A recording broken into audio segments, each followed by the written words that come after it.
Himachal Pradesh school शिक्षा board द्वारा मार्च माह में आयोजित की जाने वाली वार्षिक परीक्षाओं में स्टेप वाइज मार्किंग की व्यवस्था लागू होगी। किसी बच्चे ने किसी सवाल का उत्तर जितना भी ठीक लिखा होगा, उसका क्रेडिट उसे मिलेगा, यानी कितना उत्तर सही होगा उसके अंक बच्चे को मिलेंगे। देखिए, इसमें हमने बड़े योजनाबद्ध तरीके से काम किया है। पहले तो जो हमारे प्रश्न पत्र थे, हमने प्रश्न पत्रों का पैटर्न चेंज किया है। उसमें जो सेक्शन ए है वो चाहे तीसरी, पाँचवीं, आठवीं, नौवीं, 10वीं, 11वीं, 12वीं कोई भी क्लास हो, उसका जो सेक्शन ए रहेगा वो मल्टीपल चॉइस क्वेश्चंस का या बहुविकल्पीय प्रश्नों का रहेगा। इसमें जो 10वीं और 12वीं कक्षा के जो जिनके बोर्ड के एग्ज़ाम होते हैं, उसमें हमने एक एडिशनल व्यवस्था ये की है कि उसमें जब ये बच्चा क्वेश्चन अटैम्प्ट करेगा तो उनको OMR शीट पे अटैम्प्ट करेगा और उनकी चेकिंग भी उसी हिसाब से स्कैनिंग से और कंप्यूटर के माध्यम से की जाएगी। पूरे इंडिया में तो बहुत सारे बोर्ड हैं, मैं अभी कह नहीं सकता कि कोई और ये व्यवस्था करता है या नहीं करता, बट नॉर्थ इंडिया में और जहाँ तक मुझे ICSE और CBSE का पता है, वहाँ अभी फ़िलहाल ये व्यवस्था नहीं है। देखिए, इसमें ये होता है कि एक तो जो 20% प्रश्न हैं किसी भी प्रश्न पत्र के, वो अब बहुविकल्पीय प्रश्न हो जाएंगे। तो इससे क्या होता है कि जब बच्चा आगे कंपटीशन में जाता है तो साल भर वो बच्चा बहुविकल्पीय या मल्टीपल चॉइस क्वेश्चंस की भी प्रैक्टिस करेगा। तो वो बच्चा बोर्ड के एग्ज़ाम में तो उसको मदद मिलेगी, साथ में जब वो कंपटीशन में जाएगा तो उसकी ओरिएंटेशन पहले से हो जाएगी।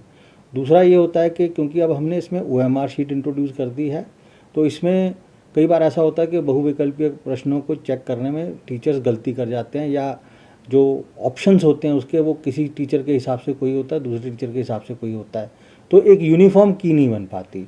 इस व्यवस्था में क्या होगा कि एक यूनिफॉर्म की होगी और जो असेसमेंट में जो सब्जेक्टिविटी आप बोलते थे, वो सब्जेक्टिविटी दूर होके ऑब्जेक्टिविटी आ जाएगी। उसको स्टेप वाइज मार्किंग बोलते हैं। पहले क्या व्यवस्था थी कि मतलब उसमें टीचर्स की डिस्क्रिप्शन होती थी कि जो भी टीचर चेक कर रहा है किसी उत्तर के कितने मार्क्स उन्होंने देने हैं वो टीचर के ऊपर डिपेंड करता था। लेकिन अब हमने जो व्यवस्था लागू की है वो थोड़ा सा स्टूडेंट के फेवर में है। उसमें हमने ये निर्देश दिए हैं कि बच्चे ने अगर प्रश्न का जो आप स्टेप वाइज उसके उत्तर को चेक करेंगे, मतलब अगर पार्शियली भी बच्चे ने उत्तर अगर ठीक लिखा हुआ तो जितना उत्तर उसने ठीक लिखा है उसका क्रेडिट स्टूडेंट को मिलना चाहिए। ये व्यवस्था भी मार्च 2025 से लागू कर दी गई है। फिलहाल जो हमने OMR शीट की व्यवस्था की है वो रेगुलर में 10वीं और 12वीं के लिए और SOS में 8वीं, 10वीं और 12वीं के लिए की। देखिए, तीसरी, 5वीं और 8वीं के लिए जो अभी व्यवस्था है उसमें बहुविकल्पीय प्रश्न तो हैं, लेकिन अभी कोई OMR शीट हमने इंट्रोड्यूस नहीं की है क्योंकि वो बोर्ड की क्लासेस नहीं है।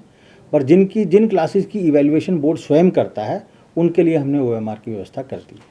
इसमें हमने बहुत सारे कदम उठाए हैं। एक तो जो हमने इसकी डिटेल्ड इंस्ट्रक्शंस बनाई हैं। दूसरा ये है कि हम योजनाबद्ध तरीके से जितने हमारे एग्जामिनेशन सेंटर्स होंगे डिस्ट्रिक्ट वाइज, उनके साथ हम वीडियो कॉन्फ्रेंसिंग के ज़रिए संपर्क साधेंगे और उनको इस व्यवस्था के बारे में अवेयर करवाएंगे। और तीसरा हम काम क्या करेंगे कि ये जो हमारी OMR शीट्स हैं इनके स्पेसिमेन हम अपनी वेबसाइट पे अपलोड कर रहे हैं ताकि स्टूडेंट्स जब चाहें उनको डाउनलोड करके उनका प्रिंट आउट लेके इसकी प्रैक्टिस कर सकते हैं। धर्मशाला से संजय अग्रवाल की रिपोर्ट, कैमरामैन युगमार्ग TV।